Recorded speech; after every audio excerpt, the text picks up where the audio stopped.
विष्णु भगवान की कहानी। एक समय की बात है जब ऋषि मुनियों ने यह जानने का निर्णय लिया कि त्रिदेवों यानी ब्रह्मा, विष्णु और महेश में से सर्वश्रेष्ठ कौन है।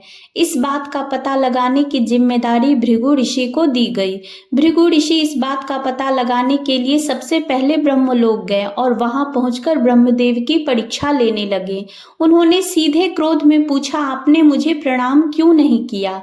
यह सुनते ही ब्रह्मदेव को गुस्सा आ गया। उन्होंने झल्लाते हुए पूछा, क्या एक पुत्र अपने पिता से श्रेष्ठ हो गया है जो उसे मुझे प्रणाम करना होगा। यह सुनने के बाद भृगु ऋषि उससे कहते हैं कि मैं तो आपकी परीक्षा ले रहा था और आप मुझ पर ही क्रोधित हो गए। इतना कहकर भृगु ऋषि वहां से सीधे कैलाश चले गए। वहां जाकर वो नंदी से कहते हैं कि मुझे शिवजी से मिलना है। नंदी ने ऋषि को जवाब देते हुए कहा, मैं भगवान शिव का ध्यान भंग नहीं कर सकता। ऐसा करने पर भोलेनाथ क्रोधित होंगे। नंदी का जवाब सुनकर भृगु ऋषि खुद ही शिवजी के ध्यान को भंग कर देते हैं। शिवजी का ध्यान भंग होने पर वो भी गुस्सा करते हुए भृगु ऋषि को भस्म करने की बात कहते हैं। तभी माता पार्वती उन्हें रोकती है और ऋषि मुनि को क्षमा करने की प्रार्थना करती है। शिवजी के गुस्से को देखने के बाद भृगु ऋषि कैलाश से सीधे बैकुंठ चले जाते हैं। वहां वो देखते हैं कि भगवान विष्णु आराम कर रहे हैं और माता लक्ष्मी उनके पैर दबा रही होती हैं। उसी वक्त भृगु ऋषि सीधे विष्णु भगवान की छाती पर पैर से प्रहार कर देते हैं। इस प्रहार से भगवान विष्णु की नींद खुल जाती है और वो भृगु ऋषि से प्यार से पूछते हैं, हे ऋषिवर, मेरे कठोर शरीर से कहीं आपके कोमल पैर को चोट तो नहीं लगी? अगर लगी होगी तो मुझे क्षमा कर दे। यह सुनते ही ऋषि प्रसन्न हो जाते हैं और समझ जाते हैं कि भगवान विष्णु ही त्रिदेवों में सर्वश्रेष्ठ है।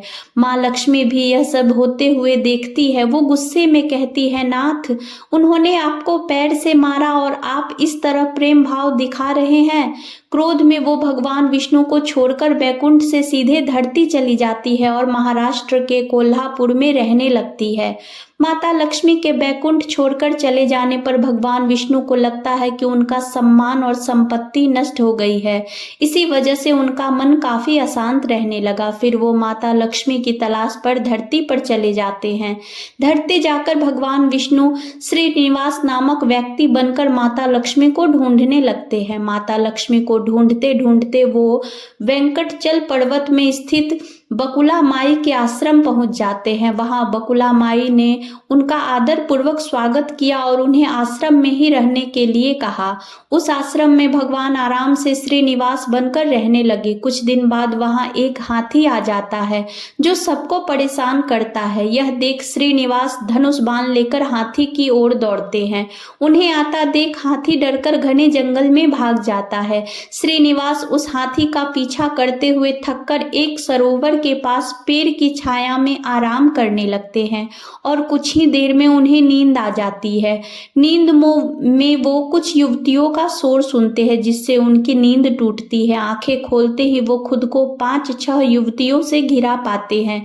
युवतियां श्रीनिवास को डांटते हुए बोलती है कि यह राजकुमारी पद्मावती का उपवन है और इस क्षेत्र में पुरुषों का आना एकदम मना है। यहाँ तुम कैसे और किस लिए आए हो?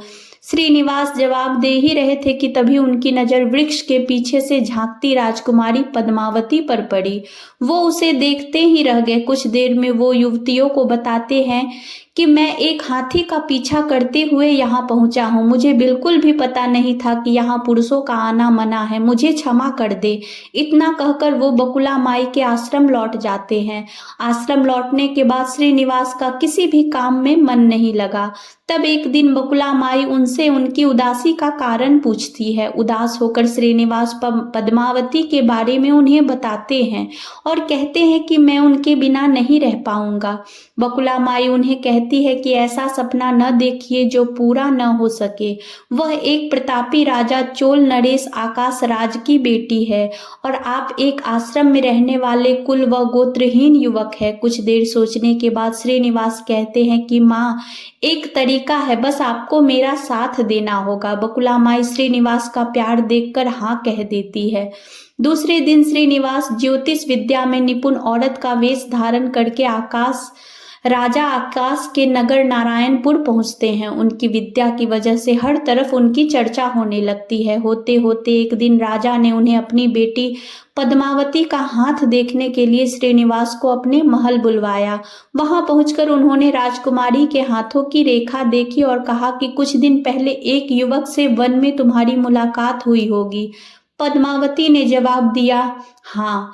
महिला बने श्रीनिवास ने कहा कि उसी युवक के साथ तुम्हारा विवाह होगा। तभी पद्मावती की मां धरना देवी उनसे पूछती है कि यह कैसे होगा। तब ज्योतिष औरत कहती है कि यह इसके भाग्य में लिखा है और ग्रह यह कहते हैं कि एक औरत उसके लिए आपकी बेटी का रिश्ता मांगने आएगी। 2 दिन बीतने के बाद बकुला माई एक तपस्विनी बनकर राजमहल गई और अपने युवा पुत्र के लिए पद्मावती के रिश्ते की बात की। तभी राजा आकाश बकुला माई को पहचान जाते हैं और उनसे पूछते हैं कि वह युवक कौन है। बकुला माई उन्हें श्रीनिवास के बारे में बताती हुई कहती है कि वह चंद्रवंश में जन्मा हुआ लड़का है जो मेरे आश्रम में रहता है और मुझे मां मानता है।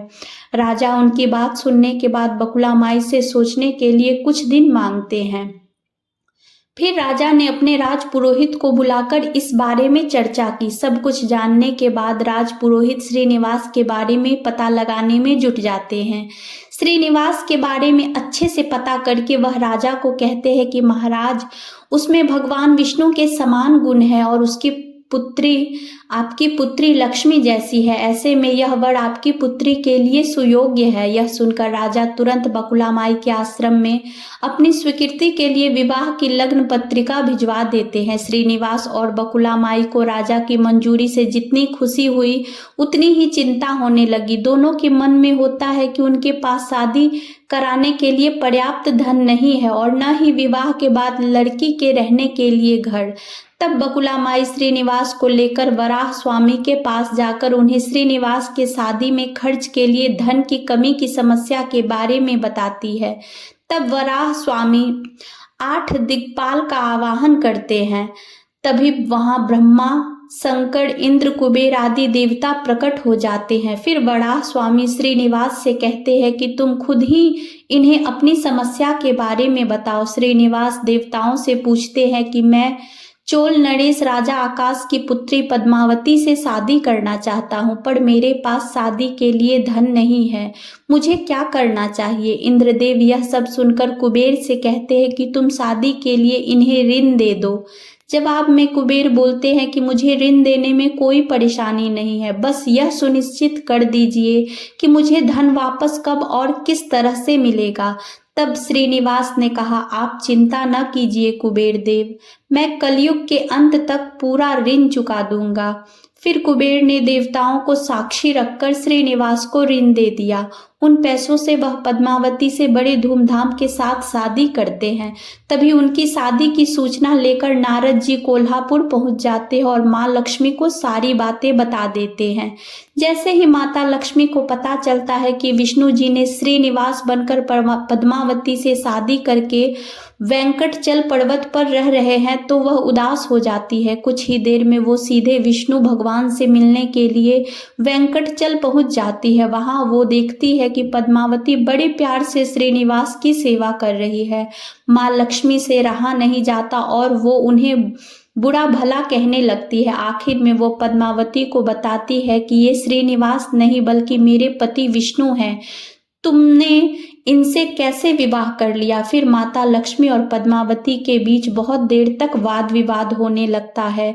यह सब देखकर श्रीनिवास को बहुत दुख हुआ और वो वहां से थोड़ा पीछे हटकर एक पत्थर की मूर्ति बन जाते हैं। माता लक्ष्मी और पद्मावती दोनों यह देखकर बहुत परेशान हो जाती है और कहती है कि अब श्रीनिवास किसी के नहीं रहे। तभी मूर्ति से आवाज आती है, देवियों, मैं हमेशा इस स्थान पर रहूंगा और मुझे लोग वेंकटेश्वर स्वामी के नाम से जानेंगे। मैं वहां रहकर अपने भक्तों की इच्छा पूरी करता रहूंगा। साथ ही मुझे चढ़ाए जाने वाले धन के माध्यम से मैं कुबेर का कर्ज व ब्याज चुका रहूंगा। बस अब तुम दोनों झगड़ा करना बंद कर दो। इतना सुनने के बाद माता लक्ष्मी और पद्मावती उनसे क्षमा मांगती है। फिर माता लक्ष्मी कोल्हापुर जाकर महालक्ष्मी की मूर्ति और पद्मावती तिरुनाचूड़ में शिला विग्रह बन जाती है। यही कारण है कि तिरुपति विराजमान वेंकटेश्वर स्वामी के दर्शन के लिए भक्तों से चंदन, धूप, फूल और मिठाई नहीं बल्कि धन लिया जाता है। विष्णु भगवान की कथा से दो सीख मिलती है। पहली यह कि विनम्र भाव से ही व्यक्ति श्रेष्ठ कहलाता है।